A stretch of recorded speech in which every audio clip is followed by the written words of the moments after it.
The design of planned attacks on buildings inside the U.S. and how operatives were directed to carry them out. That is valuable information for those responsibility to protect the American people. He told us the operatives had been instructed to ensure that the explosives went off at a point that was high enough to prevent people trapped above from escaping. He gave us information that helped uncover Al-Qaeda cells' efforts to obtain biological weapons. This is Building 7, a 47-story skyscraper that fell on the afternoon of September 11th. The government says that fire brought it down. However, 1,500 architects and engineers concluded it was a controlled demolition. Over 6,000 of my fellow service members have given their lives. And thousands of my fellow first responders are dying. I'm not a conspiracy theorist. I'm a structural engineer. I'm a New York City correction officer. I'm an Air Force pilot. I'm a father who lost his son. We're Americans, and we deserve... I lost my husband. My son. My uncle. My nephew. September 11th, 2001. Most people don't know a third tower fell that day. The government says fire brought it down. The collapse of World Trade Center 7 was primarily due to fires. I, along with 1,400 other architects and engineers, have found the government's conclusion to be physically impossible. Impossible. We need the truth about what happened that day. Go to rememberbuilding7.org. Why it fell, why it matters, and what you can do.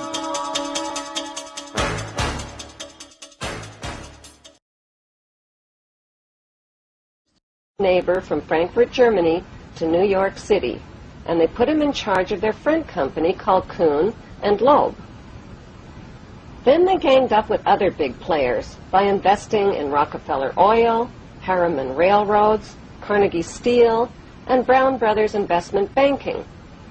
By 1901, the Rothschilds had amassed $22.2 billion in U.S. assets.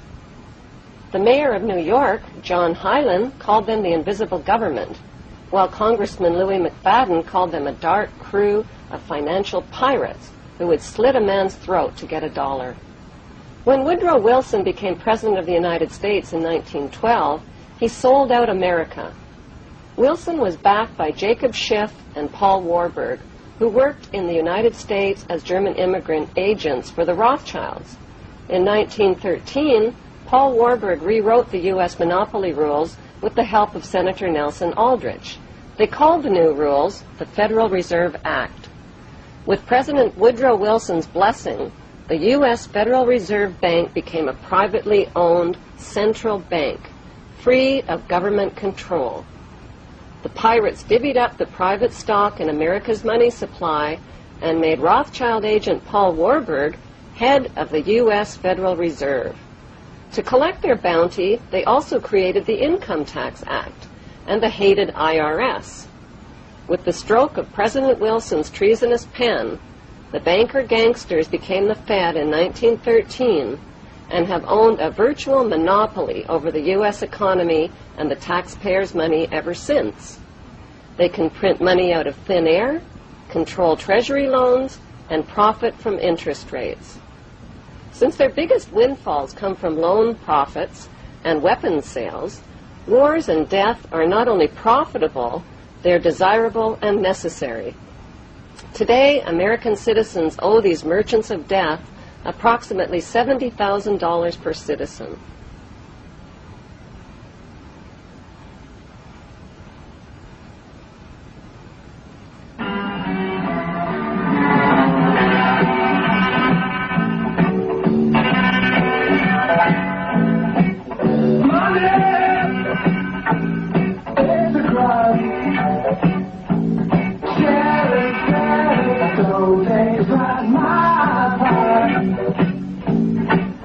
Money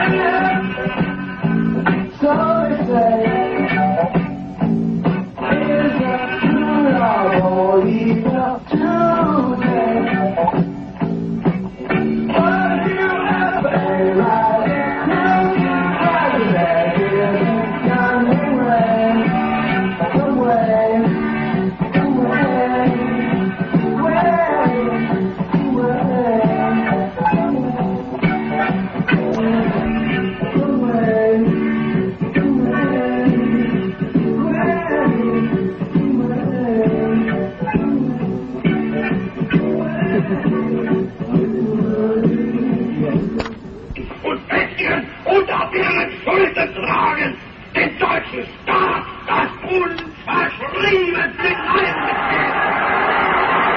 Adolf Hitler wasn't the only madman to rule over Germany. Kaiser Wilhelm II led Germany to its destruction in World War I.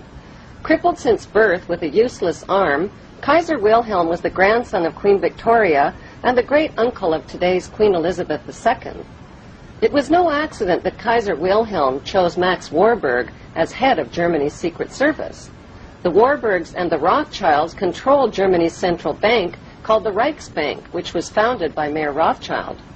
While Max and Felix Warburg helped finance Germany in World War I, their brother Paul Warburg of Kuhn and Loeb helped finance the American side by selling war bonds through the U.S. Federal Reserve Bank.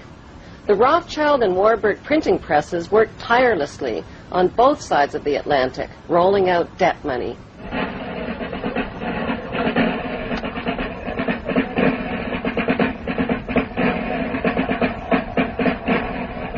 Germany won the First World War by 1916 without a single shot being fired on German soil.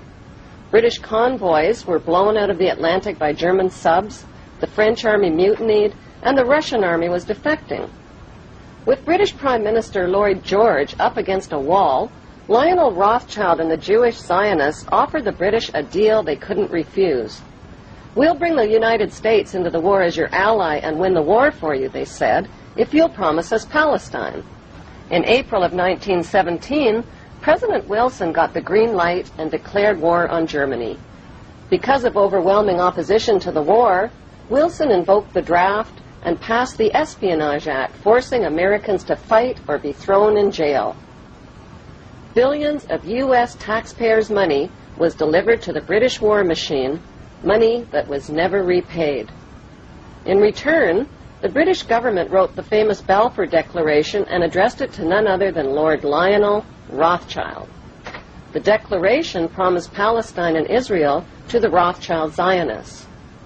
The Zionists believe that they are entitled to the land of Israel because, according to the Bible, Israel was promised to the Jews by God, and according to the Bible, the Jews are God's chosen race of people, a race favored by God above all others. 1817, Lord Allenby conquered the Holy Land, and the Jews were promised a national home in Palestine by the Earl of Balfour, a policy endorsed by Woodrow Wilson and by the League of Nations, which made Palestine a British mandate.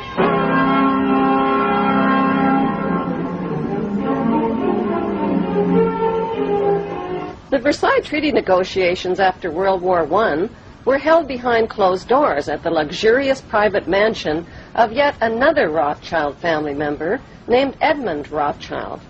Treaty negotiators included Rothschild agent Paul Warburg as a United States delegate and Paul's brother Max Warburg as a German delegate.